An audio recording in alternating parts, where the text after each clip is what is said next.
नीट परीक्षेचा फुटलेला पेपर रद्द झाल्यानं देशभरात विद्यार्थी आणि पालकांकडून संताप व्यक्त केला जात असून नीट परीक्षा नॅशनल टेस्टिंग एजन्सीला कधी नीट घेता येईल का असा सवाल या निमित्तानं उपस्थित केला जातोय।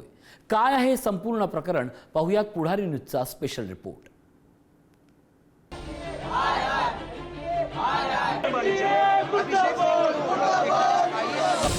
हे आंदोलन कोणत्या राजकीय मागणीसाठी नाही तर डॉक्टर होऊ इच्छिणाऱ्या विद्यार्थ्यांच्या हक्कासाठीचं हे आंदोलन आहे।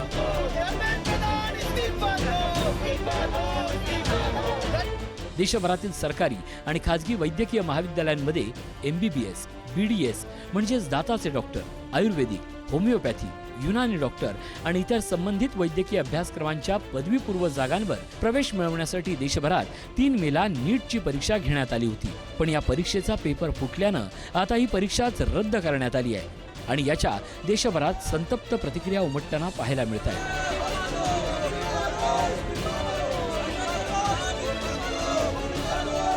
राजधानी दिल्ली इथं काँग्रेस पक्षाच्या युथ काँग्रेसची शाखा असलेल्या NSUIनं आज दिल्लीत आंदोलन केलं।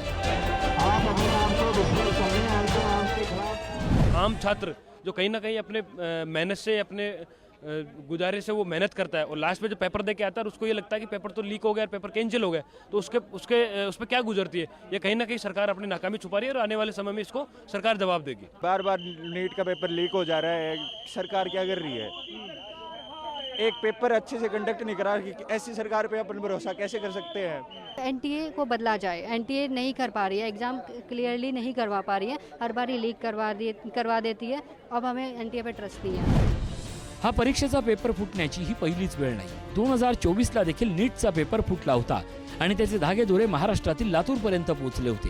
आताही देशातील 22 लाख विद्यार्थ्यांचं भवितव्य ठरवणाऱ्या पेपरचे धागेदोरे लातूरसह नाशिक पर्यंत पोहोचले आहेत। पेपर नेमका कसा फुटला? नीट परीक्षेचा हा पेपर नाशिक इथल्या एका प्रिंटिंग प्रेसमध्ये झेरॉक्स करण्यात आला। नाशिकहून हा पेपर हरियाणाला नेण्यात आला आणि तिथं तो गुरुग्राम मधील एका डॉक्टरापर्यंत पोहोचला। हरियाणाहून हा पेपर राजस्थानमधील जयपूरला पोहोचला। जयपूरहून तो पुढे जमवार रामगड इथे नेण्यात आला। जमवार रामगडहून हा पेपर सिकर इथे पोहोचला। त्यानंतर सिकरहून तो देशभरातील इतर राज्यांमध्ये पसरला। या राज्यात जम्मू काश्मीर, बिहार, उत्तराखंड आणि केरळचा समावेश। नाशिकमधील त्या प्रिंटिंग प्रेसशी संबंधित एका व्यक्तीलाही पोलिसांनी ताब्यात घेतलंय। सकाळी राजस्थान पोलिसांमार्फत एका आरोपीला ताब्यात घेण्याविषयी विनंती आली होती। त्याप्रमाणे त्या आरोपीला ताब्यात घेण्यात आलेला आहे। अशी माहिती मिळते की ते नीट प्रकरणातील तो आरोपी आहे आणि या आरोपीला सध्या युनिट 2 क्राईम ब्रँचच्या पथकाने ताब्यात घेतलेला आहे। पेपर रद्द झाल्यानंतर आता हा पेपर पुन्हा कधी होणार याबद्दल NTAनं कोणतीही माहिती दिलेली नाही। याचबरोबर NTAनं परीक्षा पुन्हा आयोजित करण्याबाबत पुढील सर्व सूचना एजन्सीच्या अधिकृत माध्यमांद्वारे जारी केल्या जातील। उमेदवारांनी आणि पालकांनी केवळ या अधिकृत माध्यमांवरच विश्वास ठेवावा असं आवाहन केलं असून पुढील परीक्षा 3 मेला झालेल्या केंद्रावरच होईल आणि त्यासाठी विद्यार्थ्यांना पुन्हा नोंदणी करण्याची गरज नसल्याचं NTAनं सांगितलं आहे। मंगळसूत्र काही लोकांनी घाण ठेवून त्यांच्या फिया भरणं, रुरल एरिया ज्याला म्हणतो आपण, तिथं शिक्षणाची सोय, क्लासेसची सोय नसल्यामुळे 2 वर्ष अर्बन एरियामध्ये राहणं, तिथला खर्च, राहायचा, खायचा आणि शिक्षणाचा, असा हा सगळा खर्च झाल्यानंतर जेव्हा आत्ता या विद्यार्थ्यांना हे कळतं, 2 वर्ष मेहनत केल्यानंतर आता घरी जाऊन आता सो कॉल्ड व्हेकेशन मोडला विद्यार्थी असल्यानंतर हे जेव्हा कळतं, तेव्हा एक सायकोलॉजिस्ट म्हणून त्या विद्यार्थ्याच्या मानसिकतेवर आज दुपारनंतर प्रचंड आघात झालेला आहे।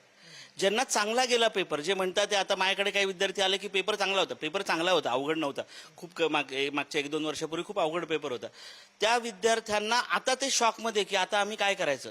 तर एका विद्यार्थ्याला जर केंद्रस्थानी मानलं, ज्याच्यासाठी ही परीक्षा आहे, त्याच्या मानसिकतेवर मात्र खूप प्रचंड निगेटिव्ह इफेक्ट झालेला। या सगळ्या गोंधळावर विरोधी पक्षनेते राहुल गांधी यांनी सरकारवर जोरदार टीका केली आहे। काय म्हटले आहेत राहुल गांधी यांनी पाहूया। मी नीट 2026 परीक्षेच्या पेपर फुटीची बातमी ऐकली। यात अपरीक्षा राहिलेली नाही। नीट हा एक लिलाव बनला आहे। परीक्षेच्या अवघ्या 42 तास आधी व्हॉट्सअपवर अनेक प्रश्नांची विक्री होती। 22 लाखाहून अधिक मुलांनी वर्षभर रात्रंदिवस जागून अभ्यास केलाय आणि एका रात्रीत त्यांचं भविष्य उघडपणे विकलं गेलं। हे पहिल्यांदाच घडत नाहीये। 10 वर्षात एकूण 90 वेळा पेपर फुटी झाली आहे। 48 वेळा फेरपरीक्षा झाली आहे। प्रत्येक वेळी तीच आश्वासनं आणि मग तेच मौन। मोदीजी, जेव्हा तुम्ही प्रत्येक अपयशाचं खापर जनतेवर फोडता तेव्हा त्यात गरीब मुलांच्या भविष्याचाही समावेश असतो. 22 लाख मुलांचा विश्वास पूर्णपणे डळमळीत झालाय आणि भारताच्या तरुणांच्या स्वप्नांना मोदी सरकारपेक्षा दुसरा धोका नाही, अशी टीका राहुल गांधी यांनी केली आहे. दुसरीकडे या सगळ्या प्रकरणावर केंद्रीय शिक्षण मंत्री धर्मेंद्र प्रधान यांना माध्यमांनी प्रश्न केला असता त्यांचे मौन पाहायला मिळाले.